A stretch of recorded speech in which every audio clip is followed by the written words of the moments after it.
Okay, welcome back.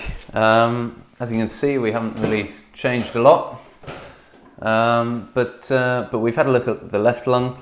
The right lung, very similar. I'm just going to turn the whole pluck over again, so it's as if the animal were lying on its back.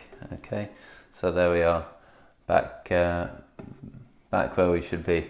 I'm just going to take a very big slice through the right lung, so you can see all the tubes that are going on in a lung. If you just listen, you can hear how tough this lung actually is. All of these tubes are made of very thin cartilage, and getting through them is actually quite a challenge. So there we go. That's half a lung. You can see those tubes very clearly. And you can see the texture as well, and actually if I squidge that, you should see some bubbles coming out.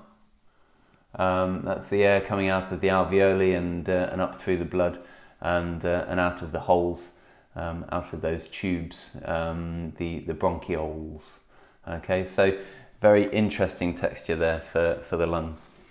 We're going to move on from the lungs and we're going to look at the heart now. In fact, yeah, we're going to look at the heart now, and you can see here that actually the heart's in quite good condition. The butchers have just put a small slash in the side of it. That's just to get rid of any excess blood, but apart from that, it's in quite good condition. It's held in place by all this connective tissue, and actually a lot of this connective tissue actually serves as blood vessels as well. So, for example, here I think we have the aorta. I think it's very hard to tell until I've removed it. Hold on. No, I think this one's the aorta. This one's the aorta, and this one would be the pulmonary. It's very hard to tell. I think this is the pulmonary artery, the part that pumps blood back to the lungs. Deoxygenated blood back to the lungs. It's going to be quite a challenge removing the heart from the rest of the pluck. So just bear with me while I try. I'm going to try and do it without cutting through too many blood vessels. Or rather cutting through too many chambers of the heart, because it's never as clear cut as it is in the diagrams that you're given in school. It's just more complicated than that. Wouldn't it be wonderful if everything was as simple as those diagrams? But they're not. Okay. So I've removed the heart from the rest of it. We're going to remove this so that we can concentrate on this part. Okay, just keep that out of view. So we have the heart.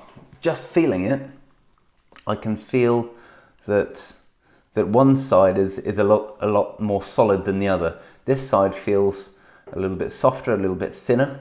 This side feels thicker and much more solid, more meaty, like there's more muscle on this side. Now, of course, you know from your work so far that that would be because this side is involved in pumping blood to the whole of the rest of the body, and the rest of the body is quite a long way away, so it needs a lot of force to be able to push blood all the way around the rest of the body. Whereas this side, it only needs to push blood to the lungs, which are very close by, so it doesn't need to be quite as strong. Looking on the outside of the heart, you can see a line here which has a little bit of fat around it, and lines coming off it. If I just hold it up nice and close to the camera, you should be able to see those.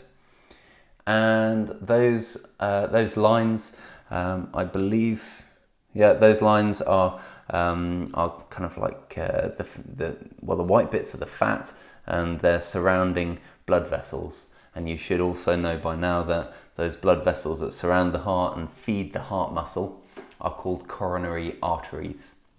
And the heart's a muscle, so it needs its own supply of blood, which contains oxygen and glucose, so that those muscle cells can undergo respiration.